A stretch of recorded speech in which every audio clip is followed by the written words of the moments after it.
whatever you're feeling, that's where the healing's taking place. Because sometimes the moods that come up in ceremony are kind of weird or uncertain or strange or funny or laugh out loud funny or anxiety producing or tranquil or peaceful or calm. But whatever you're feeling, that's it. Like, that's where the healing's taking place. Especially if you're feeling like, I don't want to feel this way. I don't want to feel this way. I want to feel some other way. Anything but this. That's how you're feeling. There's your little flag that tells you there's your healing right there. And as best as you can, if you just lean into it, feel it, instead of getting worse, it gets better. On the other side is another layer of inner silence and divine love, and you can just reside in that place for as long as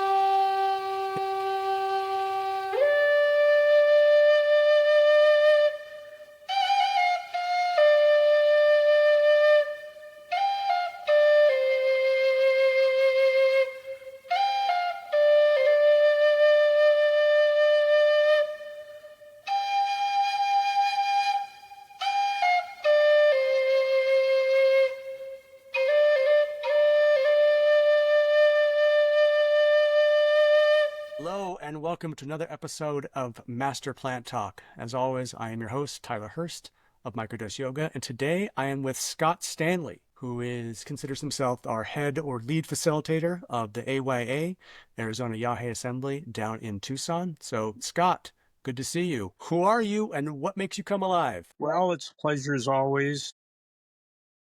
It's been 3 days since we've seen each other, so this is 3 days, right? It's been 3 days since ceremony.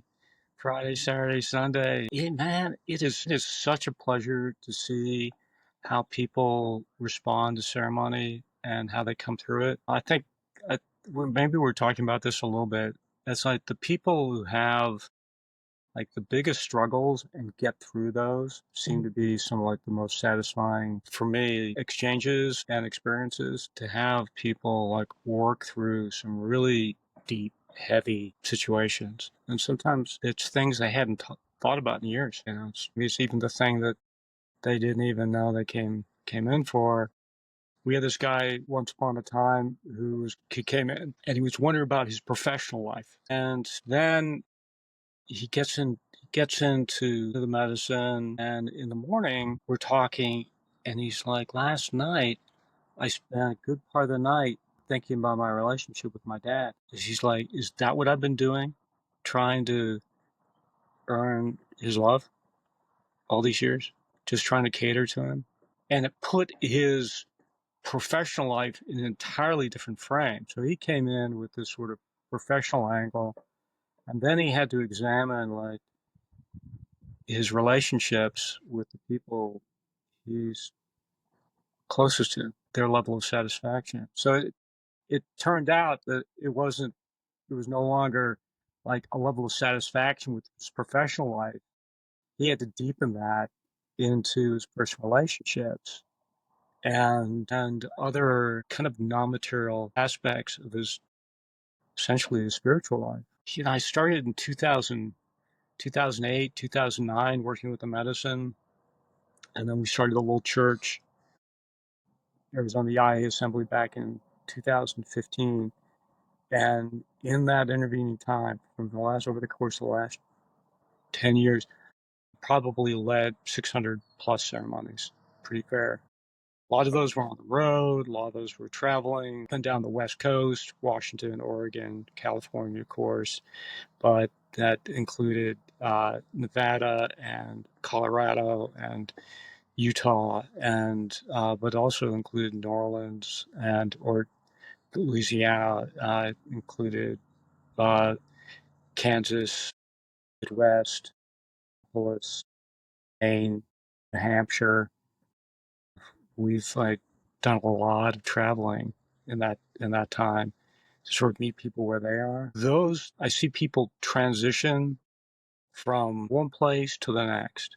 I see people change on a dime. It's really extraordinary. Now, once upon a time, I met this guy in an airplane. He was a middle manager for Boeing. It was probably like 30 years ago. He's like, people don't change. You give them half a chance and they never change. That was his worldview. His philosophy of life is that people don't change. And I like, for whatever reason, I just didn't like that, the prospect. And like my worldview couldn't be any more different. I mean, I see people changing a dime, but mainly on the basis of necessity and intention. People have the need, they have the intention, they make the shifts, they make the changes. It's certainly true it's never more true for people with addictions. People come with addiction issues, if they've set their intention, they stay 5 days clean, they get to the other side. It doesn't just buy them a few more days. I've seen people who've been clean for, let's say, a year. There's this one woman who came in. Uh, she was, after the first night, her and her husband kind of cut out a little bit early, so I made my way out to their car just before they drove off. I knew they were planning on coming in for a second night, so I just wanted to make sure that everything was okay. Husband rolls down his window, and I'm like, "Hey, how was your night?" He's like, "Oh, it was beautiful. It was a beautiful night." She was in the passenger seat, and I kind of ducked my head in a little bit. I said, "How was your night?" And she said, I'm kind of angry, and I don't know why. And I thought, you know, I just gave that a second. I said, honor that, honor that. It's not like you don't have to push that away. And I think you're gonna see the other side of it. She did. She made it back in the ceremony. She came in that night, and in the morning, she comes up to me. She gives me this big hug. She said, "A year ago, I was barefoot on the streets, heroin addict." She's like, and I, I cleaned up. I got off. And I worked to reconstruct my life. My husband's a huge support. We're building a life together. She said, "God, last night, that weight I've been carrying, I let go." And you could tell, she like, you could see it. The thing that she had been every day had been an act of will. And you could see how she got to the other side of it. So that it was like the underpinnings to that addiction issue. She was able to get a leg up on it, give herself a little bit of breathing room. I think that's like that kind of thing, like the vets that come through ceremony. It's just extraordinary to see the vets that come through working through their PTSD. And they get to the other side of their PTSD, and these guys have got a skill set, they got values, they got principles, they're salt of the earth. And with PTSD, they got tripwires, and they're like struggles with their family, and they may be just doing everything they can just to hold it together. And then they start working through their PTSD and get to the other side of it. And we've done a couple of like all veterans. We did one for Memorial Day, and then another one for Veterans Day, and then we're going to do another one for Memorial Day. And it's all vets, and we work with the I Am mission in making that happen. We got lots of support, and then uh, Rich Mulder helps us with the integration. There's a team of people that come together to make this thing happen, and they're all veterans. Like everybody is a veteran that's involved in it. With from I mission to the integration folks, the participants, and these guys get to the other side of their PTSD, and holding things together with their family becomes a pleasure. They're the things their relationships with their kids deepen, I guess, and with themselves, and then like they can effectively hold a job, or let's just say, even if they're disabled, they can sit on a committee. They can sit in a group, right? So they can get into local politics, or sit on a school committee, or they can get into state or federal politics. And that's what you're seeing right now. You're seeing all of these vets starting to get work through their complex PTSD, and now they're stepping into public life because they can function. So after a century plus of industrialized warfare that blows men's psychology to just shatters it, you know, more than a century of like flatline talk therapy, flatline at best, all right, where, we've ended up at this place where 22 vets killed themselves, all right? You're seeing the promise of veterans being able to support other veterans, step into public life, use those skill sets, you like tap into that esprit de corps, uh, and make a significant difference. We're seeing a revolution on our hands. So, meanwhile, back at the ranch, we sued the DEA,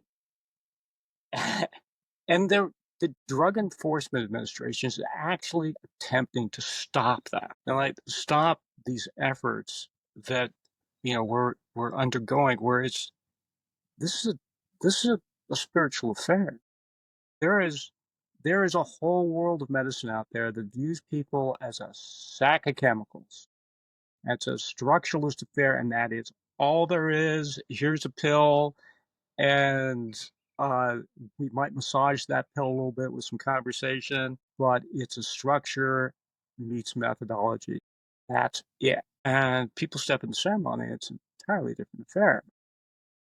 I've come to believe that an organized spiritual practice, by definition, is a religious practice. There's like, as bad as religion is, and as much as it's earned a dirty word, its bad name over the course of the centuries, to give that up uh, because the big boys have abused it is effectively a travesty. The founding fathers enshrined religious practice in the First Amendment. So there's no reason to give it up or to be in denial that we're engaged in a religious practice, because that term has been so abused over the years. Yeah. So from what I see the promise of people engaging in religious practice that doesn't throw common sense out the window.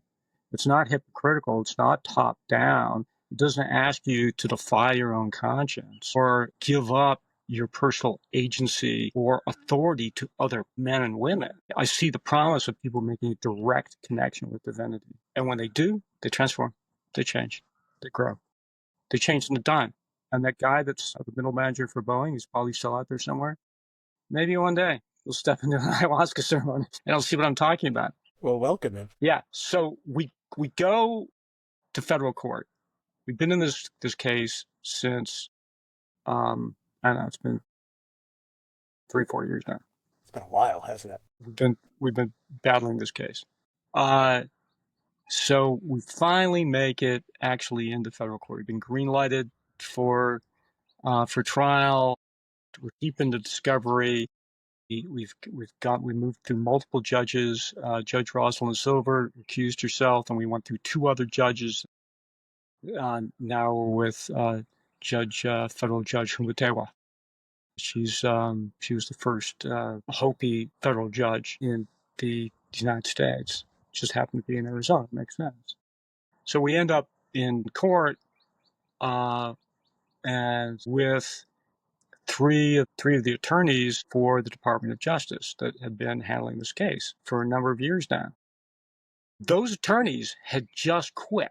So they're arguing a case before a new judge, making promises that they can't keep, and not really caring because it's a Thursday, they got 1 day left. So I'm walking out of federal court with our attorney, Charles Carrion, and I'm like, hey, Charles, they're getting in the elevator, and the 3 of them just walked around the corner into the elevator. I'm like, we don't want to miss them. This is the awkward elevator moment. We got to catch it. So we run a little faster and do a little trot. I do the old reach around on the elevator door and like, hey guys, how's it going? And we chat a little bit about the case, and then we hit that. Just as we hit that we're going into the awkward pause. I can feel it coming. Cross my arms, I lean back against the elevator wall, I say, the 3 of you, sooner or later, are coming into an ayahuasca ceremony. And as I'm saying that, I'm thinking, okay, who's going to laugh and who's not going to laugh? And 2 of the attorneys laughed, and the third one, Lisa Newman, she didn't think it was very funny. And then one of the other attorneys said, yeah, we were kind of wondering about that, what those other attorneys or the other judges had recused themselves because they had sat with ayahuasca. And it was just a joke, and we all laughed, right? But the thing is, it's a possibility. It's funny because it's a possibility that in time they're going to these attorneys are going to sit in ayahuasca, and they wouldn't think twice of it, in as much as no one's going to make that joke with methamphetamine or coke or heroin. It's just not funny. But with ayahuasca, it's like they realize that there are huge benefits. They recognize it already. They would be okay with a federal judge seeing an ayahuasca ceremony. Two of the three would be okay sitting in an ayahuasca ceremony themselves. And they just may, because they're leaving the DOJ.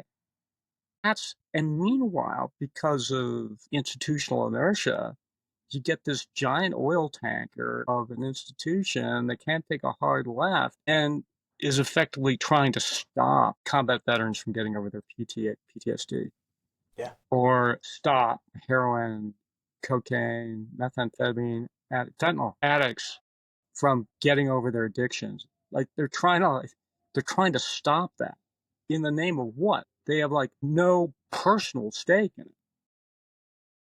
It's strictly speaking institutional inertia. I don't know anybody in the federal government who's personally against ayahuasca. I haven't met that person yet. I don't know anyone who's like, Are they usually either neutral or for it, basically, but no one's against it? I think, yeah, either neutral or for it. I mean, there are plenty of people at the VA who are very much in favor of it. You have people who are in let's say, all walks of life within the federal government who are in favor of it. Ayahuasca is practiced by people with some institutional authority. And whether that's in the military, or whether you're talking about personnel who are sit in like bureaucratic positions, or you're looking at the kind of the cogs of these larger institutions these days, all the way up to RFK Jr. If RFK Jr. Were listening now, I'd say we would love to introduce you to some of the veterans that are coming through our program. If you ever are doing congressional hearings on the topic of PTSD and the effect of ayahuasca, and let's say ayahuasca related research in health and human services. I know the VA is expanding the research arm. We participated, Arizona Yahe Assembly is already participated in two research studies, one through Melbourne University tied in with the Arizona State University. That research has been published, significant. You know, its use within a religious context shows high efficacy. Additional research by Pablo Barbosa is one of our experts. He's also a legal expert for us, and he's also a global expert on ayahuasca and its use within a religious context. Points this out. We're participating within another study with the uh, uh, University of London, Imperial College, and of London. And we look, this is Robin Carhart Harris's uh, uh, university, and the don't know if he's participating in this particular study as a researcher, but certainly there's a tie-in. Imperial College is really leading the way in this kind of research, and the benefits are being explored around the globe, and there's plenty of white papers, there's plenty of research looking into the use of ayahuasca within a religious context and its benefits. And I know that, just to pause you real quick in that, because I have a quick question about research. I know that during the Memorial Day ceremony, that some of the participants are part of this research. Like there was an EEG headband that was worn by a participant, and I know there's some data coming in. Ulysses hasn't inputted yet, but he's working on it. But you're actually conducting part of your own research as well into this. Am I right about that? Yeah, we have some tie-ins inside of the VA. And so in advance we're talking with people who help to formulate research studies. And so the objective there is to produce single case studies with individuals and then use those as the base, the springboard for larger studies. So something I would love to see spearheaded through HHS. To whatever extent we can help or assist in that, we'd love to. But uh, thanks for pointing that out. It's ongoing, and the work We're is. going to have one of the researchers that is working with that data on a future episode. I just texted with her yesterday. She was given the data, and now she's parsing it, and she's going to come on in a couple episodes and talk about it. So that's why I brought it up, because I'm really excited to see it. Apparently, there were some theta brainwave improvements that were highly encouraging. So preliminary research is looking really good. Yeah, yeah. Oh yeah, I mean, I could tell you some stories. I mean, I've seen some extraordinary things. Now they may be put in the anecdotal evidence box, but the difference between anecdotal evidence and the kind of evidence that you can use within a medical study, the difference between those two sets of study parameters are metrics. If you got numbers, you got yourself. You just move from anecdotal to bona fide medical study, and that can be with a single individual. I'm actually looking at some preliminary results right here that haven't been vetted yet, so I don't want to share them until the researcher is on here. But I'm seeing some quick glances at stuff, and it's a very big difference. They said that the participant, not only could they tell, they could see the difference in the participant, like they were different. And I know there's a couple of people this last weekend who I really wish had an AEG headband on, because that was a huge shift in their mindset and their approach to everything. Well, I mean, like you say, uh, that research is preliminary, but we do have, in fact, single researchers are effectively formulating their studies.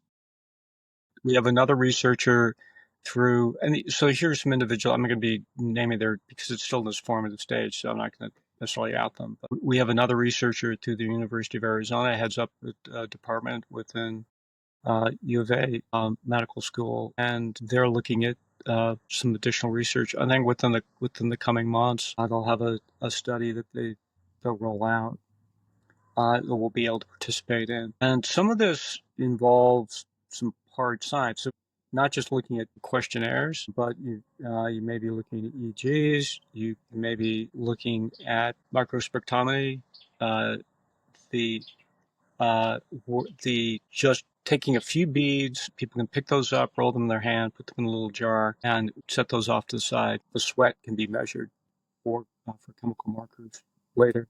So it's not intrusive. There's some things we just don't do in ceremony. We don't allow video cameras. It's the kind of experience that happens on the inside. So you're not going to be able to capture it. I've seen plenty of video that attempts to do it, and so the camera comes into an ayahuasca ceremony. It just doesn't work. You can't. This, the revolution will not be televised. You're not going to be. You can't videotape an interior state. That said, there are some things that if we do a study, we look for measuring not just how the study is going to look, what it's going to mean in terms of the potential end results, but we're also looking at, we want to be as we want the least amount of invasive activity. We don't want to interfere with people's experiences at all, and so there's no study that's worth it. There's no, MTV's The Real World at one point wanted. Can you imagine? Yeah. I mean, barely. Just that would be so disruptive, and I would just be. I couldn't handle it, and I've sat in hundreds of ayahuasca ceremonies. There's no way. It's just you can't capture that. It'd be so intrusive and so it Oh, would take everyone out of their. I think it was Vice that approached us, or it was an assistant producer that worked with Vice, so she was trotting out some of her credentials. Yeah, she said, "Hey, we're thinking about we want to do this thing. It's documentary style, and we're gonna have some celebrities that come in." Thanks, but no thanks. Yeah. And she And was. I understand why they want to do it that way. It makes good TV. Like it makes sense. It's just the researcher I was talking to yesterday said the most ayahuasca research so far has been done in a lab setting, because that's where they have all their instruments and all that type of stuff. And it's really hard to get data from ceremony because you can't measure it without disrupting it. And there's just no way. And also, people can't describe what's going on either without also disrupting from everything. So it's a really tough way to get data. Yeah, yeah. That's a challenging aspect of it. There was a doctor that came into ceremony a number of years ago in Northern California. We were just along the coast in the redwoods, looking over Tomales Bay. It was in the morning, and I stepped out to walk through the grounds with this doctor. And by his own admission, he said, "I am the world's leading expert, not a." He said, "I'm the world's leading expert on fibromyalgia." He's like, "And I can tell you right now, I don't know what I'm talking." At least he's honest. Yeah, yeah. Then he was, then he just went on to describe a number of the challenges, and the main benchmarks for fibromyalgia, and how you can affect maybe one or two of them, but the other two are going to escape you at any given time. And so his approach is one of trying to treat something that doesn't respond consistently to medication and other forms of treatment. And he thought, I would really like to take a look at ayahuasca. He said, do you think we could get into the lab? I'm like, no. You might try it the other way around. You might try bringing the lab into ceremony, but you're gonna have a really hard time bringing. Yeah, And especially for ayahuasca, as opposed to other psychedelics like mushrooms or popular psychedelics like mushrooms or LSD, is the ceremony is nearly as important or just as important as the ayahuasca itself. Because I mean, the songs and the feelings and the drums and the notes make activating. I mean, I think they're activating the ayahuasca in our stomach, in our intestines, in our brain. It's so hard to measure exactly what's going on because you have to be able to measure all those things at the same time while also measuring what's going on in a person, right? That makes it really tough. yeah, true. It's a non-material affair. Ayahuasca does, of course, involve some chemistry, but the chemistry is complex. You have this entourage effect. These plants are complex in their balance. And of course, it's not just ayahuasca. And then you have varieties of ayahuasca. You have the harmines, the harmalines. You have at least two plants in ayahuasca, but they're admixtures. So that might involve something as simple as a pinch of tobacco, or it might involve some of the other plants within the uh, Amazonian pharmacopoeia uh, that don't get a lot of press. And they're not psychotropics in any kind of traditional sense. For example, there's something called Boven Sun. It's for heart opening, and that's a traditional admixture in to ayahuasca. There's also Chiricsananga. So down the Amazon, some of these other plants are added to it, where you can take a look at what a particular plant is good for by the term of art is to sit with that particular plant, or to drink it for 3 or 4 days to stretch, and then to sit in ayahuasca while you're drinking that plant, and ayahuasca will tell you what that plant's good for. And I'm that's gonna I'm gonna pause real quick and tell. That sounds a little weird. What Scott just said is that you would drink a plant for a couple of days, and then you would drink ayahuasca, and the ayahuasca will actually explain to you what the plant can be used for, what it can cure. And I thought that was a little nuts when I first heard it, but that's exactly what shamans do in South America. That's what the Amazon. That's how they learned how all this stuff works. And it honestly, that happens. I've done it. It is quite an experience, and it's real. I can't measure it, I can't prove it, but that's sort of how all of this works, and it's fascinating to see that happen. It is fascinating. Yeah, I was just about to address that, how weird that is. So you get this non-material affair that ends up functioning on this material plane. It doesn't stop there, and then it comes and that circles back to the non-material. So, for instance, there's this tribe in Brazil just over the border from Peru, and that particular tribe had focused centuries of attention on various plants in combination work with ayahuasca. So they had a whole, let's say, catalog of plants, master plants, delved deeply in the pharmacopoeia of the Amazon. And so, quite naturally, you had a large pharmaceutical firm that approached them and said, hey, what's this plant good for? And what's this plant good for? And how about this one? And so the tribe spends some time with them and tells them what the plants are good for. Gives them some detail, um, the terms of the experience people have, or the instances, the use case scenarios for what they use these particular plants for. So the researchers go back to the US, back to the laboratories. They take a look at it. They do some chemical assays, and they say to themselves, "Hey, no kidding, they were right." Yeah. And so they developed a few blockbuster drugs out of the deal, and then the tribe gets wind of it, and they say, wait a second. That's our research. And we've been conducting that research for quite a while. That's ours. It's our intellectual property. You're messing with our IP stack. And I think they thought they were dealing with some like backwood hicks. So these tribes got together. They did multiple series of ayahuasca ceremonies, at the end of which they chose a leader and a set of directions. And then they went out and they found themselves attorneys. They learned the law. They fought it in international court, and they won that. And I think to a certain extent, the DEA is suffering under the same illusion with us. Like they can just push back and run us over with some really bad tactics.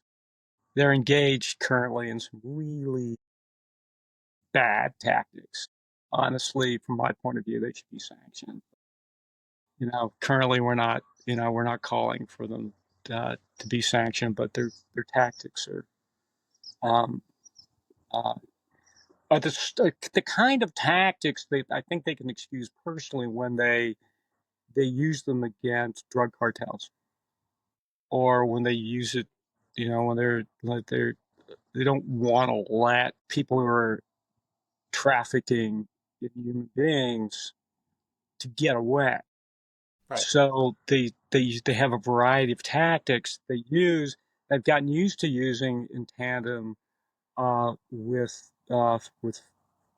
federal judges, and people have come to sort of expect it's okay to use those tactics. Unfortunately, if you like, it's one thing to use those tactics against the drug cartel, and it's something else to use them against a religious community effectively.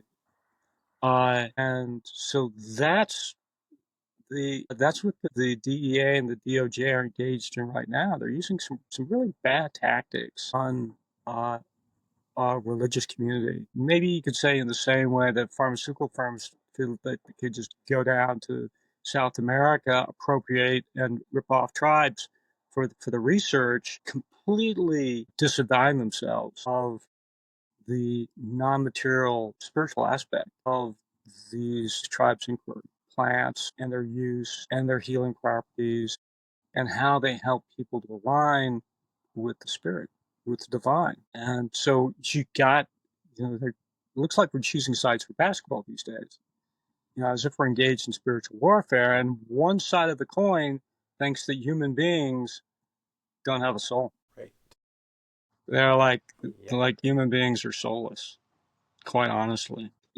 I think to their own peril. They've adopted a view where human beings are buckets, bags, balloons of um, blood and sinew and chemical and machines that can be prodded and poked, or they can have their expression, their DNA tweaked or changed, or simply code that's managed somehow to evolve over a few million years. And the folks that are coming in these days know best because we're just a chemical set. Right. And so on our side of the coin, we actually have researchers who take a look at ayahuasca as its use within I mentioned Pablo Barbosa. And Paulo takes a look at the efficacy of ayahuasca within a religious context, and he sees uh, the studies its value within a community, in as much he's also studying how ayahuasca does things like grow new brain cells, that engages neuroplasticity, that it actually helps people to, with PTSD, lay down new neural pathways so that they can actually heal on the hardware side. They can like rewire their base physical cognitive structure. Right. It's that is measurable, Right. but you can't do it without taking a look at the non-material. And so other researchers are left flat-footed trying to understand something like ayahuasca when they just look at it on a structural basis, and for the same way that the DEA and the DOJ right now are utterly mystified at what's going on with ayahuasca around the country. There are multiple churches that are in court right now suing the DEA on the basis of their demand to Yeah. free practice, free religious practice. Uh, and, and the DEA, and maybe to a certain extent, federal judges, some of them are just mystified. They, they find it hard to understand uh, the growth of a nascent religious practice that at the same time has deep historical roots going back into the Amazon that stretch 1,000 years. You know, if you look around the Amazon, you're going to see all sorts of unique practices working with ayahuasca. It's always considered a religious practice. It's always considered spiritual practice. Spiritual practice engage within the community, and then those communities like use that for their health, well-being, their spiritual balance and spiritual health of the people that they love that are around them. And it's become an essential part of their uh, of their history and the present day. But you get all these, you get some formative battles. And one of those battles is going in to clear cut the Amazon, and you get the big corporate cocoa farmers and or cacao farmers, the sugarcane farmers, and they go and they clear cut, they plant, land gives out after 3 or 4 days, 3 or 4 years. Yeah. Time goes fast, and then they turn into grazeland. And so you can see the Amazon burning, right, from space. You can see it, Yeah. but there are not a lot of people going down with the torch to the grasslands to burn it. Very few. But you have some big financial interests that uh, that are moving in that direction, and so it's stripping people of their birthright. In the same way, you have, you know, ayahuasca is legal in Brazil. It's legal in Peru. There are a number of South American countries where it's completely legal because it has deep history there. But that wasn't always the case. Even in Peru, it wasn't always legal. They followed the CSA. So it's been a global battle for quite some time. So the Controlled Substances Act has maintains its global authority through treaties, international treaties that enforce the CSA, which allows for interdicting things like ayahuasca as it moves across international borders. Uh, and so the downside of all that is that the risk is that people lose access to the birthright. On the upside, ayahuasca has has taken off. And so you have Malokas across South America that are actually stemming the tide of burning the rainforest. Like they're alternatives to burning it down. They're alternatives to um, sugar cane plantations and cattle grazing. And so you have tribal indigenous populations that are offering ayahuasca, and those that money actually works its way into communities. In as much as what happens is that people within those communities maintain that knowledge. Isn't aren't isn't AYA and I mean obviously led by you, aren't you buying land down in Amazon to preserve some of this? Or are you Yeah, how's we that have. I working? mean, Okay. right now we have 100 acres, just under 100 acres down there, and so it's kind of our test model. But what we're aiming to do is to grow this thing we call the Sister Maloka project. So so here's the thought experiment. You take a Maloka is kind of looks like here in the States we call it a yurt. It's a round house. This is where ayahuasca is practiced. So these are the ceremonial sites. And then where you have a ceremonial site, you also have people sitting with the master plants. You also have people learning about these master plants. So it ends up being an anchor for this knowledge base. And then you have people from out of country, but also people in country, in community, working with and learning about those master plans.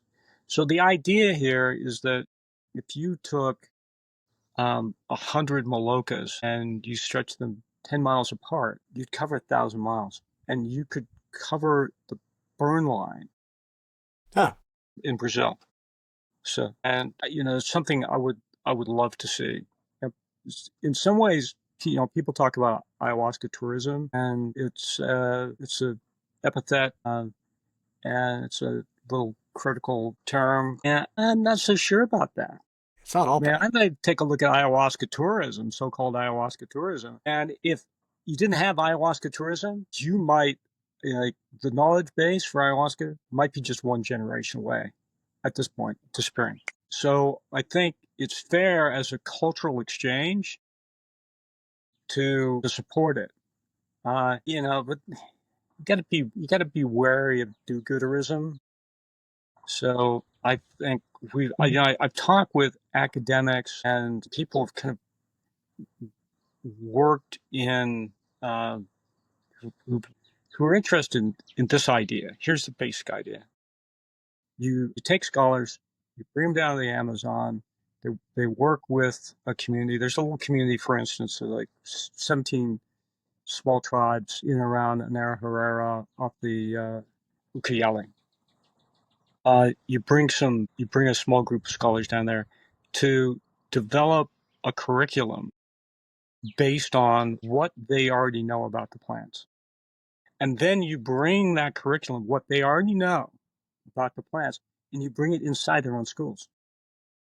And so you teach them what they already know. And that may seem like kind of stupid, but if you don't teach them what they already know as a community, the kids are gonna get it. They won't receive their rite of passage. And so I've seen, for example, there's a group that buys Cambo sticks. And so a friend of mine went down this small, same community I'm talking about. And he was the first one from this group to actually meet with the 17, uh, this, these 17 tribes. Leaders of the tribe came in, I met them. They were paying $25 a stick, which is big money down there. And then everyone who touched the stick got a portion of the proceeds. So, and a lot of those were kids. And so, what did the kids buy with the money? Or what they bought cell phones, video games, and cashier keyboards. So it's the law of unintended consequences, right? Yeah. So if you start thinking it through, well, you Yeah. realize that if you just go down with money, anything that they buy, if you're going to try to solve everything with money, anything they buy, we already own. It pulls people out of the jungle, out of the knowledge base.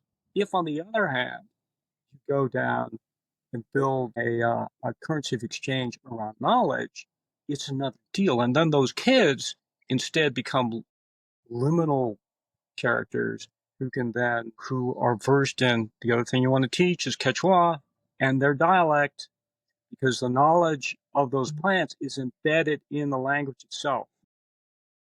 And then those kids can go to the States and teach, and then they can bring more people down and on a cultural exchange. Like, that's not do-gooderism. I'll give you an example of do-gooderism. Okay, I was talking. I talked with this one girl. She was going down to Brazil to bring some Cambo down there. These people who don't know, they're these Cambo frogs. They're bright green. They're not scared of anything because they're really poisonous. So something eats them, whatever tries to eat it will get really sick. And so they have no natural predators, but they don't like overbreed. They're not a particular menace, but these little frogs, if you capture them, they'll just rest on your hand. They're not scared of nothing. And the people that work with Cambo down in the Amazon, they're not scared of nothing either. They adopt the mood of the frog, and it's kind of nice. That's like really good energy, right? They're no, it's like zip on the anxiety scale. So she was going down with a group of other, I think with one guy who was kind of leading the trip down there, and it was pretty good size. There were like 12 to 20 women that were going down on this to bring Cambo down to Brazil. I said, "You bring Cambo down to Brazil? Like that's Cambo territory." She goes, "Yeah, I know, but the communities have just been so ripped up. There's alcoholism and there's drug abuse and there's spousal abuse, and there are all these issues that really need to be addressed. And so the people have been pulled away, they've been torn away from their natural medicines, and so uh, it's not going to happen if we don't do it. So it's really important work." So she goes down on this important message. She gets down there, and all of a sudden, like a few of the women barely escape being raped. Like she's like, get they get they get out of there. They're like terrified, and she gets back to the States. And I talked to her. She's like, those people down there, they're drug addicts, they're alcoholics, they're beating their wives, and we nearly got raped when we were down there. And like some of the women, it was horrifying. That's do-gooderism, right? But I mean, that said, if you can catch it before it gets there, and support areas where there's already a culture for the use of ayahuasca. There are already malokas. You have sister malokas. You have cultural exchanges. It doesn't get to that point, and then you can push against it. The alternative is to do the clear cut. People get their jobs, and in exchange for cutting down the virgin rainforest, and you're only a virgin once, so it can take a long time to recover. Long time. And stripping people of their knowledge base, stripping people of their history. And once you do that, once you extract the spiritual affair out of the equation, because we're just sex chemicals, or you replace it with kind of a placeholder spiritual text that's 10 steps removed from people's direct experience with the jungle, uh, then you get you get problems. When you get you get missionaries that go down to the Amazon not really understanding what they're getting into, and you end up with more do-gooderism. But you get the spread of diseases. You get people like even today. You get a whole series of cultures that are deeply injured and separated from their ancestral history, and their healthcare and their spiritual connection with the divine, uh, as a direct experience of living in the jungle. I've seen the reverse of that and see people reconnect. And that doesn't mean that you need to throw a connection, that Christianity, for instance, needs to be thrown out the window. It doesn't.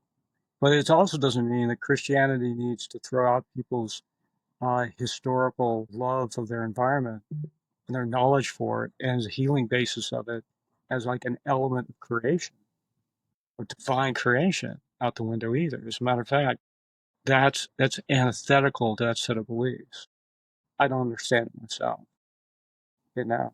The but that's uh, in any event, you could establish a string 1,000 miles, 100 malokas, 10 miles apart, working with people that are already on the ground, already working with ayahuasca, and not engaging in do-gooderism, but helping to amplify a curriculum and formalize a curriculum that the people in those regions already know and understand to a certain extent. Like time's ticking, and I think there's some real promise. I would, I would love to see missionaries sit with Yeah. me. You know, Yeah. that's like having a clear understanding of the culture and not imposing on the culture and allowing the culture itself to grow and support it. You know, and to teach you. And then to have people from South American cultures come here to the States to teach as well. Like that's my fond wish. I think there's, uh, I'm seeing the promise of that. So one step at a time. But that's one of our projects currently. Just getting started, but I think we're finding some we're finding. Excellent. Excellent. Okay, so I have some. So this is sort of that you just sort of did a great broad strokes. What's going on with the whole industry itself? I have some questions for you that's more specific for ceremonies about it's especially patterns I've seen that have come up multiple weekends. I know people are going to watch this and wonder how their questions get answered. So there's been multiple people, and we talked about this weekend that you said have come more than one weekend, right? And it took them more than one weekend to have the breakthrough that I don't know if it was that what they were looking for, but it's what they needed. What do you think is attributes to that? Is it because they needed more medicine?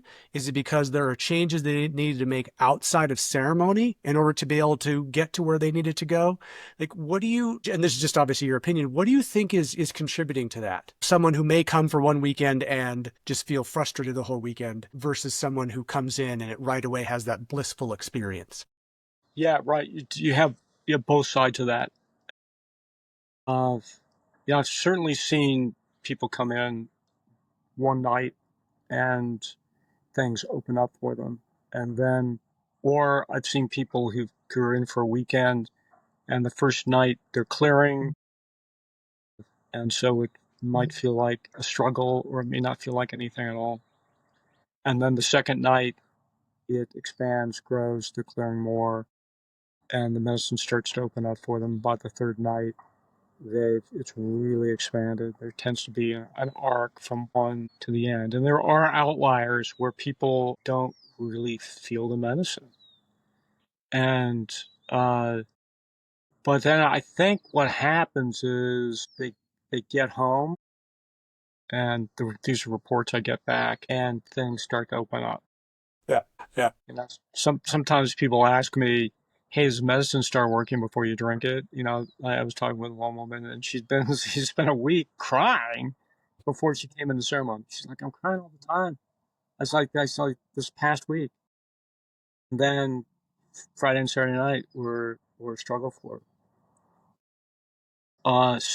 Sunday night, initially it was a struggle, and then it opened up, and she let some things go that she'd been carrying for a long time, and she took a look at patterns that she it was hard for her to see, and she looked so bright in the morning. She looked so like the weight of the world had been lifted off of her.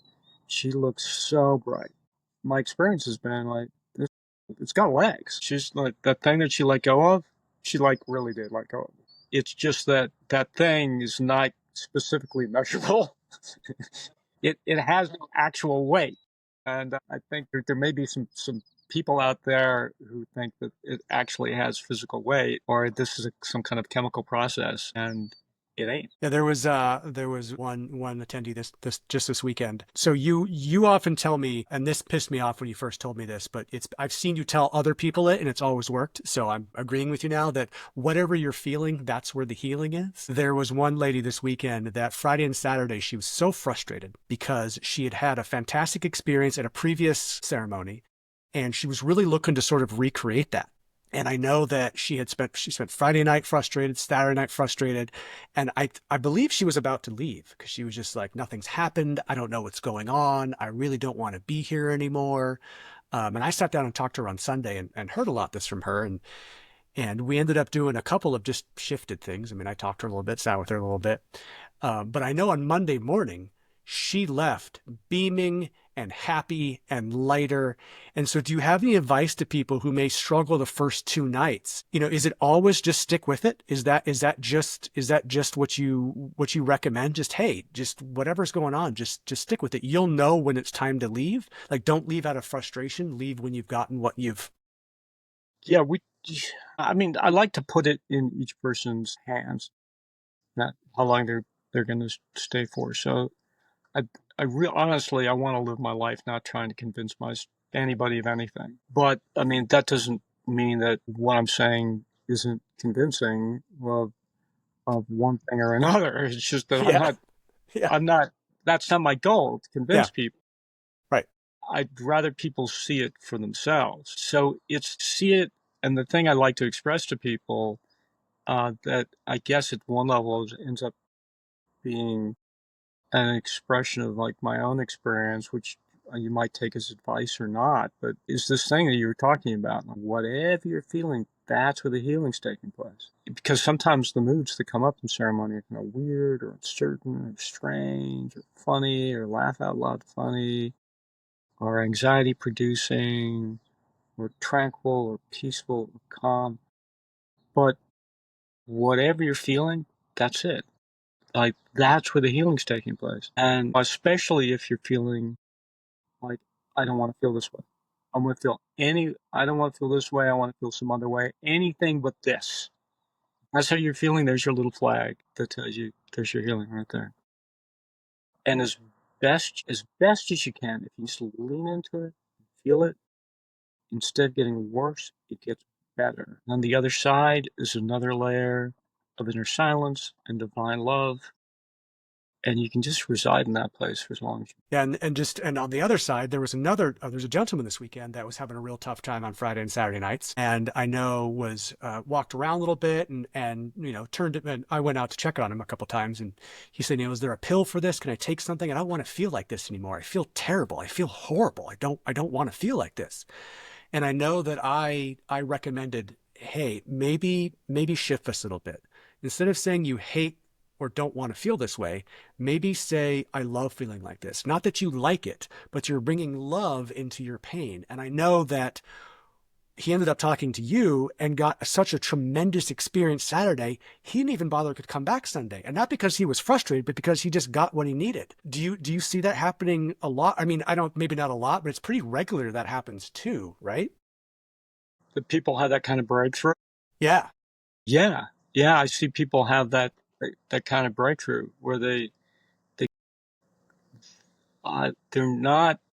I mean, I think it's quite natural, especially over years of training, to be to a certain extent scared of your interior state, and so it can be kind of a scary place, and you can kind of make furniture out of it.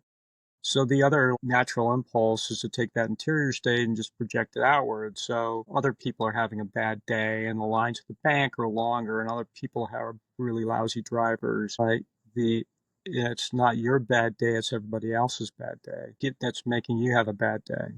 That's or you don't want to talk to somebody that you love or care about or forgive them because you're scared of the interaction. But that's just like being scared of your interior state. People are scared. They don't want to like face the conflict because they're scared of how their interior state.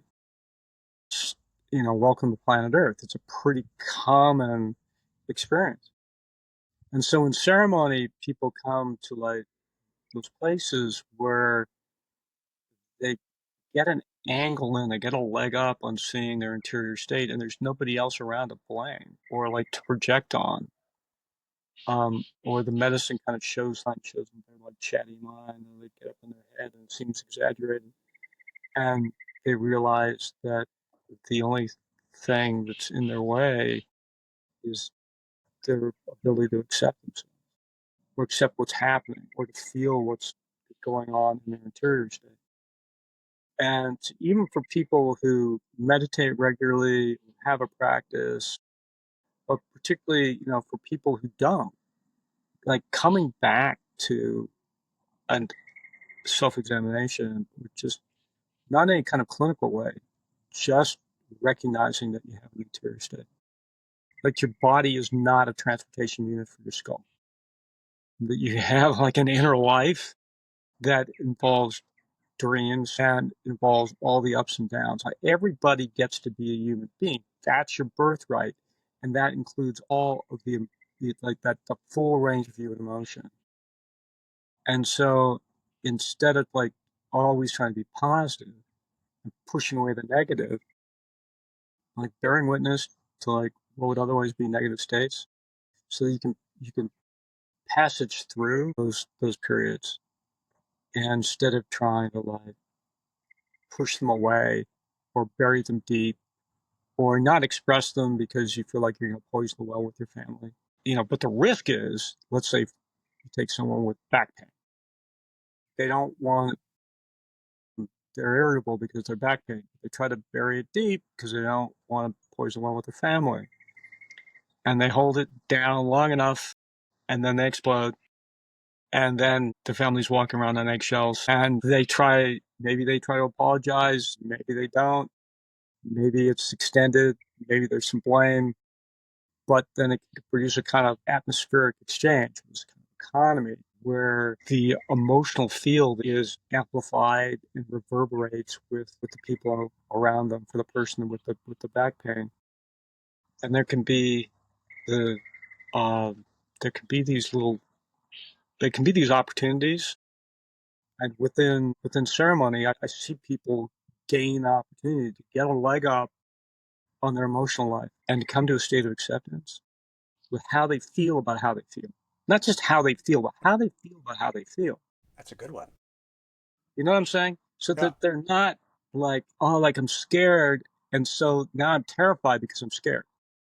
Or like I'm scared, I want to push it away. I'm like, I don't want to be scared and trying to push that away. Or like coming to a different perspective of how they feel. Like, and then maybe that's curiosity. And curiosity works its way into how they feel. They're curious about it. And then maybe then they like they're the beginnings of acceptance. And then they come to a place of acceptance as to how they feel. All of a sudden, it opens up and it lets go. Just coming to a place of just allowing themselves to feel. That's it. And coming to a state of acceptance about how they feel. And it is flipping transformative for people. And so then when they go back to the daily life, they're no longer scared about how they feel. They're curious about it. Right? Or if they're triggered, I get triggered, like anybody else, of course. Medicine's good. It gives me about 2 or 3 seconds. And I'm like 2 or 3 steps into sarcasm. I'm like, oh, that's not gonna work. It's step away, try something else. And our joke with our daughter was, you know what, can't we just use guilt and shame? I mean, it's just so handy. I mean, it would really fix things right now, just a. You know, But you take guilt and shame off the table, and then you got to choose something else.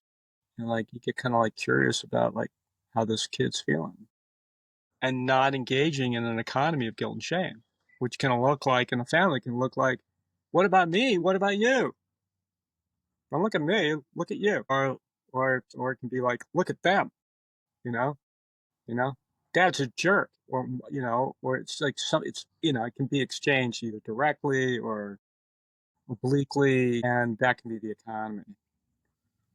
A friend of mine put it this way. He's like, this guy, I used to look around and I see how fucked up people are. There's so many fucked up people. He said, I took a look at myself and I said to myself, wow, you're kind of fucked up. And he was able to say that without judgment, Right. right? He Yeah. was able to like, Yeah. yeah, with like a certain amount of like of acceptance, Yeah. and not within an economy of guilt and shame. He wasn't trying to like shame himself for that. He was just like, it was kind of a recognition. Another guy put it this way. He's like, yeah, last night I saw this thing I've suspected for a long time. I've suspected this for quite a long time. I can be a real ass. It's good to admit that. Yeah. The idea that he had suspected this for a long time, but hadn't quite realized it. And he said that without judgment as well. He's like, and so with just a matter of fact kind of recognition and acknowledgement for where he's been, the patterns that he's developed and reinforced over the course of years and decades. And so that's this other thing that people end up seeing. They end up seeing patterns that they may have been working. I've seen it myself. Medicine, you know, I've had real soul searching moments in the medicine. Medicine's like, hey, do you remember this? Yeah. Remember this? Remember Yeah. this? Remember this? And I'm kind of like, are we done yet? This, this, and this. Okay, we're done now. You remember this? I'm like, okay, Yeah. okay. And for a little context, your co-parent is also an ayahuasca facilitator. So your daughter is getting it from both sides. She She's getting is. a lot of understanding from both sides. She is. Yeah. Yeah. Yeah. Yeah. That's Yeah. really funny. Okay, I got one more. So I know that, I mean, in my experience, when I send people down to Tucson with AYA, a lot of people are, when they think of big groups of people, they're always worried about, participant safety, right? Like when you have groups of 20, 25, 30 people, everyone's packed in there. Is there a vetting process that you personally do? I know there's obviously the questionnaire. Is there a vetting process? And then what sort of things would be crossing a line to like you wouldn't be able to come back? Uh, if there's any examples of that I think you have some that you could think of that would be like, hey, that person is not great in groups. Maybe we shouldn't bring them back, type of thing. What would spur something like that? Yeah. There's a vetting process. We've got, first of all, we just ask people, we make it really easy for people to be honest. So if people aren't being honest, then that can be kind of a deal breaker. There was just one guy who was applying, registering to come to the ceremony, and he hadn't filled out his questionnaire really, just like one word answers. And so I gave him a call and I'm like, hey, how's it going? Just wanted to like connect up in advance. The ceremony's like, hi. I said, I noticed like a lot of your answers are just kind of like one word. I was just trying to get a better handle as to why you're coming to the ceremony. And he's like, I just cuss. I'm like, okay, all right. Well, is there any one particular reason? He goes, not really, no, just cuz. I'm like, all right, well, just cuz. I mean, because people come in for different reasons. Sometimes people, for instance, have got addiction issues, and he's like, oh, yeah, that's me. I'm like, oh. So I'm thinking, oh, we're getting somewhere. Like, okay, so what's your favorite flavor? Let's talk honestly. And he says, I'm not going to tell you that. I don't know you. Why should I tell you that? And he's pissed. Yeah. And he's kind of like, there's some friction. Yeah. I'm like, you know what? Don't worry about it. The truth is, if you need to, like, I think it's important for you to get to know us. Yeah. If you can pick up the phone, you can email us, you can check in.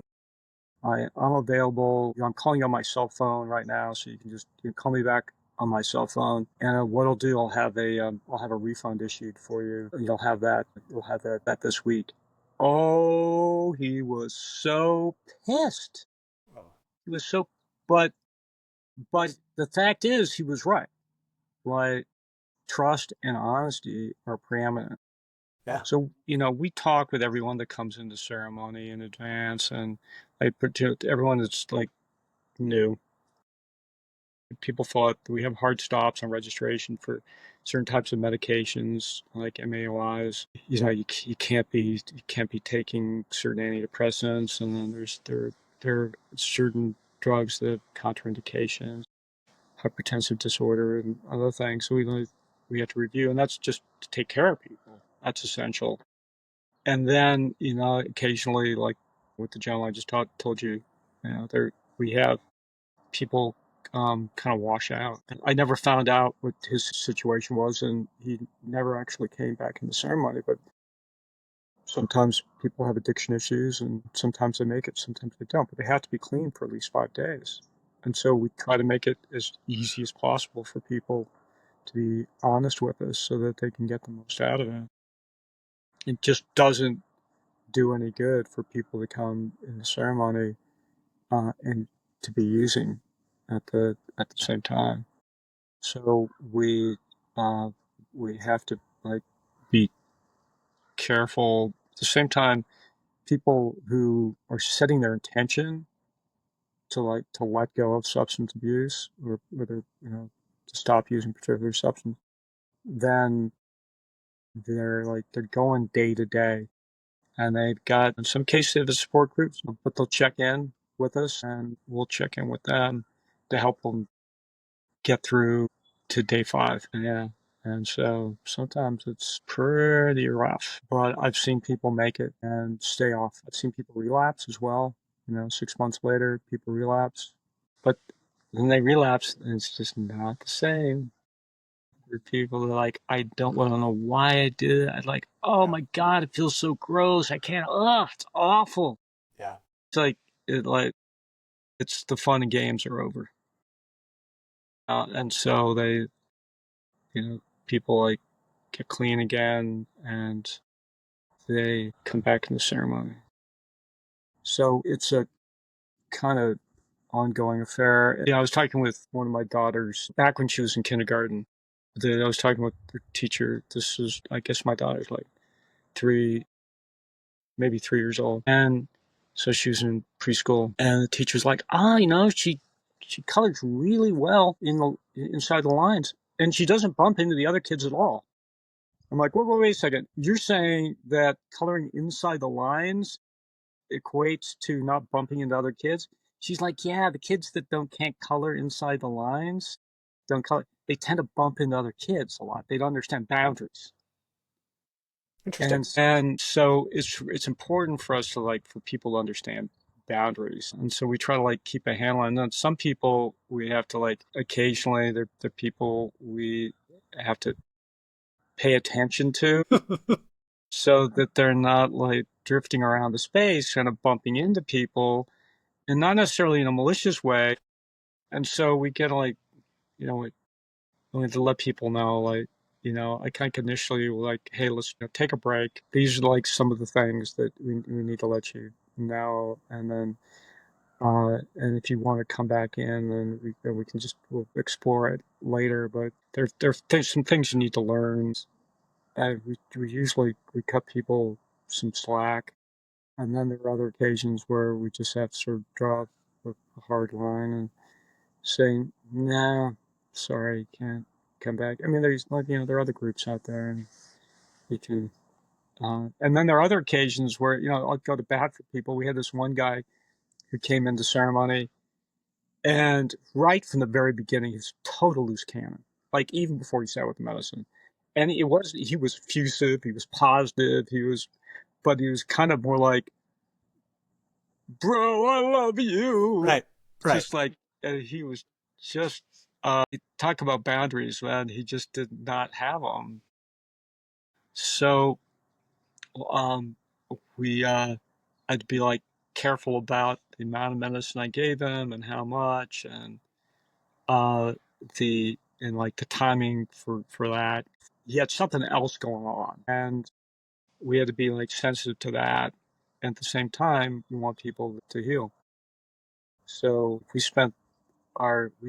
rotated troop members off and on with him the whole night. So and then people rotate. We have somebody else for him, and so it took some TLC, and he right up into the early morning hours, and then and at one point he decided to this is after ceremony, about an hour afterwards, and he stepped up on top of a parapet and lifted his hands in the air and decided to give a sermon surrounded by cactus. And well, let's go get George and help him down. George didn't have his shoes on, and there are a lot of cactus around, so we guided George back and Yeah. got him in the kitchen and grounded him, and took him into a side room, and eventually came back out in the kitchen and got some food and gave him some food and some water and a little bit of salt.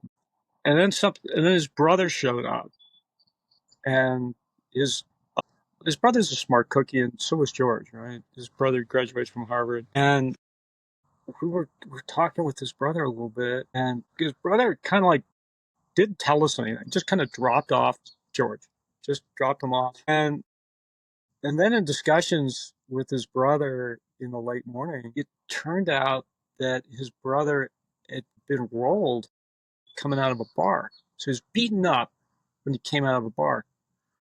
And I'm like, oh, your brother had a TBI. And the bing, the light went on. His brother went, holy shit, you're right. He had a TBI. His his brother had lost his relationship with his fiance. He lost his job. He went into this weird spiral. Right. There were a few other master plants that George worked with over the coming months, and but that one experience, and then working with some master plants, I talked with George over the phone like I don't know, 3 months later, 3 months later, and he was a different flipping person. That's great. He was back. And so I talked with the facilitator crew. I'm like, George is ready. He's ready to come back. And then I had a revolution on my hands. The other facilitator was like, Scott, I don't think so, Scott. No, no, no, not George. George had become a verb by this point. Like, they were like, you can't do it. He's too much bandwidth. This is way too much work, you know? We gotta definitely, you can't. And we've been planning on doing a ceremony in San Diego on the road. And George is from California. Like, I maybe like have him do like one in Tucson where there's more room, where he's if he's gonna get weird, we got some space to work with him. I'm like, okay, all right, but you'll see when you see him, and I won't tell you I told you so. All right. And so then George comes in to ceremony. I don't know, 6 weeks later in Tucson, and he goes through the night, and one of the facilitators looks at me, the one I'd had the discussion with about not having to say I told you so. He looks at me like, I'm like, I'm not gonna say it. It's like that. He's like, that's flipping That's incredible. cool. That's cool. That's really cool. Yeah, yeah. I like talk about gratitude. That Yeah. that guy, and that's what you're like your opening question, right? Like, what brings you alive? Like stuff like that. Like George's sense of gratitude was just flipping inspiring, to see that guy get his life back. And those guys are outliers too. Like I wouldn't call it rare, but it's certainly not common where someone is running around and moving around the room and, running outside needs to be monitored. That's not something that usually happens. I mean, not in my experience anyway. No, yeah, at this Yeah. point, it's pretty rare. I mean, Okay. it's like, people have, I mean, people do need some TLC, but it's different matter. Like, so that, I mean, for the most part, I mean, people have got, effectively, they've got their wits about them. They can, like, people can, like, walk and, like, move around. Sometimes people need a little bit of help. And folks have got their, um, they, they have their, not only do they have their critical faculties, but they've got a sense of clarity. Oh, yeah. Like things that they haven't wanted to see for decades, like I was telling you earlier. And the medicine shows them, like, the thing they've been avoiding trying to see for Mhm. years. And they get some real clarity on it. I've been trying to avoid that my whole adult life. And here it is now. Now I can see it. And the nice thing about a blind spot is once you see it, it's gone. And so people recognize the pattern, and when they see the pattern emerge, and if they don't like it, they make change right in the moment. So people make it their business to change, and instead of like beating themselves up when they don't change, but they meet that instead with a sense of acceptance, then that's real change, right?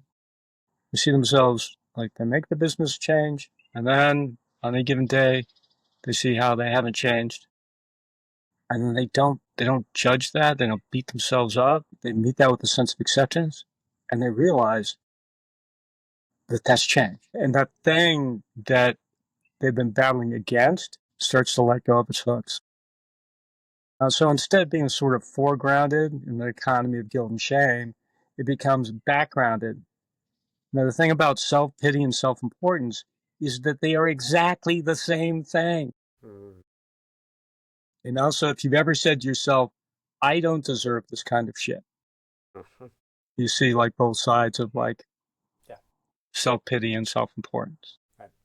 And so that people get outside of like victimization because they realize how much they've hurt other people, for instance. And once you see where you've hurt people and you're willing to accept that, then it's a lot harder to be a victim. And it's a lot harder to like live in that space. Now, where people like step out of economies of guilt and shame, step into like states of acceptance, personal responsibility. Uh, when I was a kid, responsibility was like it was something I was punished with. Like the word responsibility was always trotted out when I wasn't being responsible, right? Right. Yeah. So it just felt like punishment, right? Right. It felt like I was being guilted out for like not being responsible. And then, as an adult, like I realized, oh, I actually have the capacity to respond. I'm response able. I can respond. And so I can respond, and being responsible can be as simple as like responding to a smile or acknowledging what somebody said and not just like letting it float by or try to dance around it. Just a simple acknowledgement, picking up the phone, finding somebody that can help on a particular topic because it has to be like things have to be responded to. And that becomes a very simple affair to be responsible. That's not a heavy burden. That's as that's as easy as like opening your ears, opening your heart, opening your mouth, and learning when to shut up. Right. For sure. Okay. I've got one more question for you. And this is something I've noticed. So I sat next to the altar this time. So I sat right next to you. For everyone listening, I sat right next to Scott. And I know you go down to Peru once a year now, twice a year, something like that. So fun. I'm curious because before when I sat, I know that you usually sipped a little bit of ayahuasca during ceremonies. And obviously all the facilitators drink 1 to maybe 2, usually far less than participants. Do you even drink ayahuasca anymore in ceremonies? Do you need to? Oh, I do. Yeah. You do. Yeah. Okay. You still do. All right. I just drank a bigger dose at the beginning, Okay. Okay. and so I was feeling it more. Okay. Yeah. So Because you're incredibly insightful. Whenever people get really stuck, they usually come facilitator first, and then if we either get them started or we I don't know, go to Scott. So I was wondering about that because I don't see you do it as often. So I was just curious if you still had some. Okay. I do. Yeah. I'll have Okay. I'll have little doses over the Little course. sips. Okay. But I think you're right. This past weekend, I wasn't doing a lot of little doses, mainly because I was kind of like more like one and done. Yeah. Yeah. Yeah. I mean, my personal consumption has gone way down since I started. Like I don't need as much anymore. 1, maybe 2 drinks, and small ones at that. So I was just curious about that. So Yeah, there's kind of a reverse sensitivity. About the third night, I also need to be kind of careful with myself because it's like I'll feel the medicine. yeah. It doesn't take much. But so I'm usually by the third night I'm feeling the medicine more, Yeah. Okay. with the same amount. And obviously you're smoking Lupacho. Do you use Hape still? I don't think I've seen you use Hape either. I've stopped using Stop with Hape. Hape. Okay. Yeah, so for people who don't know, Hape is this Peruvian, Brazilian, Ecuadorian like for this powder that's that's given that's kind of regional to the Amazon that includes mapacho, tobacco, wood ash, plus a number of other plants in it. It has master plants, so it can be used to spark divisions, or it can be used to help ground or to help purge. And you blow it up your nose. And you blow That's it the up key your part. nose. Yeah. Yeah, right. So, they're long sticks, they're tepes and crepes, these hollow bones that people use to either blow it up their own nose or have somebody else blow it up their nose and to help facilitate that medicine. So it's used inside of ayahuasca ceremony for all those purposes, as I just mentioned. And I used to do a lot of rapé, and then It's either Rape or Hape. It's there's different dialects that use each one. different So, yeah. dialects, right? Rapé or hape. And so our teacher down in Peru said, because I was doing a fair amount of hape, and he was like, if Scott doesn't take a little break with the hape, I think he's going to need to do a tobacco cleanse. Well, I've done the Oh, tobacco cleanse, Those aren't And the great. tobacco cleanse is like you take tobacco, they take tobacco and then like boil it down to this viscous liquid, like 16 ounces of this, and then they'll add if it's that's not bad enough, they'll add Nescafe and cane sugar. Like the cane sugar does any good at all, and they follow it up with a plant called Bolta, which induces purging. And but the first time I ever saw someone do a tobacco cleanse, I just shuddered. Poor bastard's drinking it. This is clay, and he was just he was pouring down his chin. He's like everything you do, like to get it, chug it down. Just thinking about it. So at that moment, I thought when Eladio said, I think Scott's going to need to do some tobacco cleanse if he can't stop with the hape. I thought, you know what? I'm just going to set it down. I'm just going to I'm going to set. So I set it down. I stopped doing it, and I've actually done some tobacco cleanses since, but it's pretty rare for me to do hape. And the reason we'd use hape or rape or even mapacho, it's a grandfather spirit. It helps protection, helps with energy, helps all that type of stuff. So you'll see Scott a lot of times fill up his pipe with mapacho and take up a bunch of big puffs on it before he goes to work or do a song or do Icaros or whatever else. So it's just interesting to see that. Yeah, because I used to see you sit when you were sitting and talking to people. You would use hape. So I was curious if you had stopped that. So Yeah, interesting. I've got a real soft spot for tobacco, so I need to be careful around. So I'll smoke a lot of mapacho, the strong form proven tobacco, in ceremony, and then after ceremony, I make a point of like leaving my pipes behind. I'll bring the tobacco just because I want to take good care of it, but I'll leave my pipes behind at the altar so that I'm not. If I my pipes aren't there, funny thing is, I won't even think. I'll rarely think about doing it, but if the pipes there, it's just way too easy. Yeah. Yeah. Yeah, and it's great. I mean, I totally understand it because I do the same thing. As I have my pipe wrapped up in my kit, and I just don't open the kit unless I'm at ceremony. Like I don't even worry about it. Yeah, it's great. What else you got? Do you have anything else? Oh, talk more. Well, I mean, I suppose we've got. You got a lot of stuff. Covered a I lot of guess stuff. we've got a lot going on. I think we've talked a fair amount about the legal case, Right.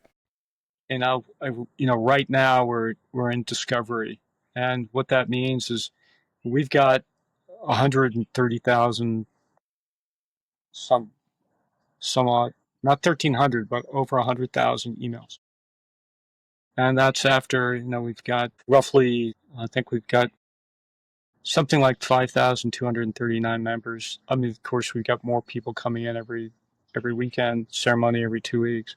So we have a large number of members. Uh, and then, honestly, being a member in AYA isn't really up to me.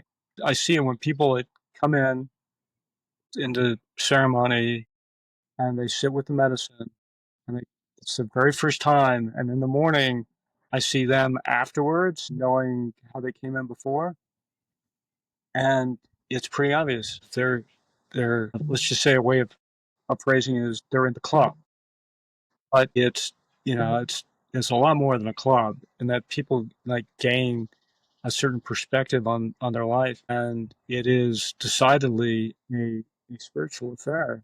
Right. So it's not like we issue membership cards. It's simply by sitting in ceremony with us, you're a member. And so that, at a certain point, the DEA was like, well, we want a list of, like, how many members do you have? Like 5,239. But, like, I think the response was something like, you have got to be kidding. What? My eye. So that that may have been kind of surprising for them. So they're like, "Well, we want everyone's name," and our response to that was, "Well, that's never going to happen." And so they've tried to sort of force our hands in discovery, and we pushed back, and we've appealed, and we took a segment of the case, and we pushed as far as the Supreme Court, and then that um, and the judge in the lower court changed her opinion, and then within I think 2 months after changing her opinion, she left the case. She's like, enough of these people. She left. She actually dropped, and enough of I mean, because we were taking this to the Supreme Court, like there were like key issues here that need to be addressed. So she recused herself, and then another judge came in, and she recused herself. Another judge came in, and he recused herself, and now we're all to Judge Humatewa. So that's and then we also have a magistrate judge who's deciding some of these key discovery issues. So it's quite a battle. It's taking a lot of time. I'm sad to say it's taken a toll on our legal team. We may need to hire some more attorneys to fight this battle. We're stepping into a fundraising campaign to help this. It's going to cost us over the course of the next year $250,000. That's it? I thought it was more than that. It's probably Well, that's more than that in resources and time and all that type of stuff. That's just the well actual money you that's have to from spend. Yeah. here going forward. Right. Okay. 250. Okay. Right. Yep. From here going forward, 250. So, we want to do our outreach to funders and like large and small. But we've had, you know, people that are registering for ceremony. That's certainly helpful. It's like, just like our various projects. Nature Conservancy, 100-acre Nature Conservancy down in Peru. It's one of our projects. Of course, working with our vets, but also this court case. We're grateful to everybody that like participates in ceremony or who donates to any of these projects. But the key element right now to all of this is the umbrella of protection that's offered through this legal case. And we win this case for our church. We help to win it for other churches. There are a number of other churches who've sued the federal government and who were able to lean on our legal scholarship, and it's helped to inform their legal practices. And so, we look forward to like helping those other cases move through to victory. And our case is very likely to make case law in this. And of course, we lean on real lions in the field. Jonathan Goldman with Santo Daime up in Ashland, Oregon. He took his church over somewhere like 15 years ago to federal court and won. Jeffrey Bronfman, heir to the Bronfman liquor fortune or the Seagram's fortune. He took his case for the Vegetal, the Centro case, and he moved that all the way through the Supreme Court. And these are governing case law. And so we're like more than tip our hats to those guys. It was a lot of hard work, and there were a lot of people that were involved in those churches who wrote declarations, and they were nervous. They were scared about losing the professional accreditations. Right. And I've seen in other instances people get nervous about that, and so we're grateful to everyone who's worked with it or who's been willing to like write a declaration on our behalf to talk about their experience working with AYA, working with the medicine, and their this as a religious practice, without feeling like embarrassed to call it a religious practice. And which again, I'll understand, I can appreciate, because religion has become such a dirty word. Uh, and but then, like, increasingly, I see people who have gotten away from this phrase that people used to use a lot more. Hey, I'm spiritual, but I'm not religious. Right. People are getting away from that, and they're like, you know what?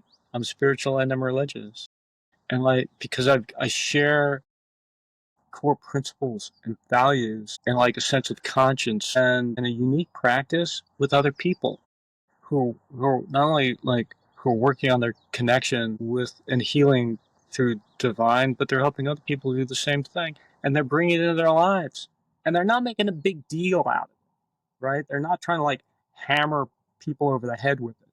It's a very humble practice, right? At the risk of even using the word humble, I mean, as a matter of fact, people are actually sometimes like ill at ease talking about ayahuasca around their family because they want to be judged. They don't want to be judged, at work. They don't want to be judged by the courts. They don't want to be judged by the government. They don't want to put other people that they love and care about at risk.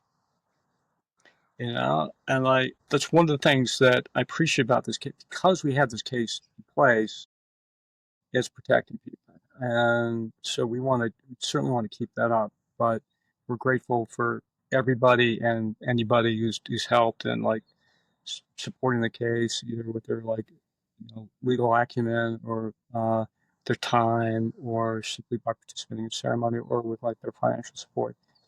It's been super helpful. Anyway, we got a long way to go, but we're gonna keep at it. I've got a little bit of stick it to man in me, Okay. Yeah. and I I I think we can do this. I know for a fact it's gonna happen because it's got to happen, and and when it does, the people that work with us will have an opportunity to like step up. I think that this one guy, he's gone down to Peru with us once a year. He drives down from Oregon, and he's been working with the medicine for, I don't know, 5 or 6 years now. He's a cross country coach, and he told his daughters who were in high school and ran cross country that he was just going down to Peru on vacation, right, to travel. Didn't tell them anything about ayahuasca because he didn't want them to talk about him doing ayahuasca at high school, because he coached the cross country team. But once we move through this case, he'll be able to step up and be able to talk about it at school. Okay, not a big deal. All he can like he can tell his daughters, and then other people can know that he sits with ayahuasca. He doesn't have to make a big deal out of it, but people see it in him. He's a great guy, and it's the same thing with veterans to the VA. It's a whole people within institutional settings, various type like corporate business settings, people that evangelicals of various types, or like different like religious groups that also come to sit with us. They don't want to be like judged. It makes them so they and what happens is that their participation in ceremony informs them. Just because we've got a religious practice doesn't mean there's a certain level of exclusivity, and so that the people are they're able to. There's a certain level of acceptance and coalition building for people who have religious beliefs that they hold dear. We're not trying to like strip those from anybody, but I love seeing people come to a a more expansive view of their principles, beliefs. It's like reigniting a connection with divinity in their own conscience. That feels good. And those people, all of them, once we've moved this case, will be able to step up and talk open. And so you got a lot of forerunners. You get Brofman and Goldman, but you also have the researchers today. You have the VA, the folks that are doing research at Melbourne University, or University of São Paulo, or the Imperial College of London. You have uh, the you have people who are uh, are making a difference now, and they'll be able to like step up in a far more public fashion once we've completed this case, and I think it's going to be significant. Fantastic. But like for me, in a lot of ways, all of that is emblematic of that one guy. I used to run cross country. Right.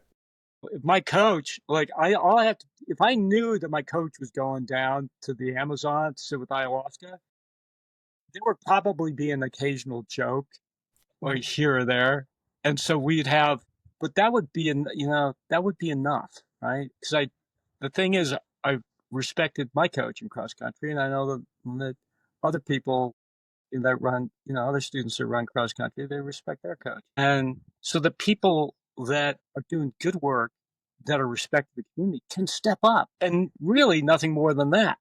So that people can sort of acknowledge simply what they're okay. It's more than just a haircut. That's what's going on. Okay, Yes. now I can see it. Yes.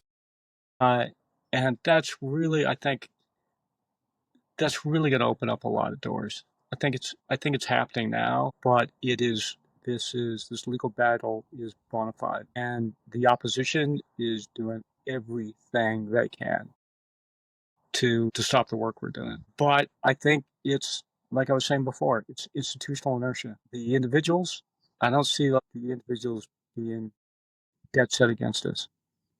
I think, and I would wish those individuals would realize that there Yeah. is nobody looking over their shoulder. Yeah. There's really not. There's really not. That's just a great place to end right there. So if you want to know more about the legal case, you can check out naavc.org. If you want to sign up for a ceremony or know when the ceremonies are coming up, that's aya.guide. We also have a Facebook group, the AZ Aya Guide, where you can apply to get in there and hear about people's stories. And I know you have an Instagram account as well, a Twitter account. If we're not on TikTok yet, we will be soon in some capacity. This podcast will be on TikTok, so you can catch up with everything there. So, is there anything we missed you want to mention quickly? I think we pretty much got everything. Yeah, we've got our music too. Right, music, SoundCloud. Yep.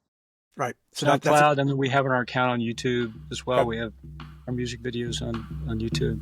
Okay. Cool. Thank you very much, Scott. It's been great. This is fun. Back at you, Tyler. All right. All right, my friend. Till next time. See you, brother. Bye.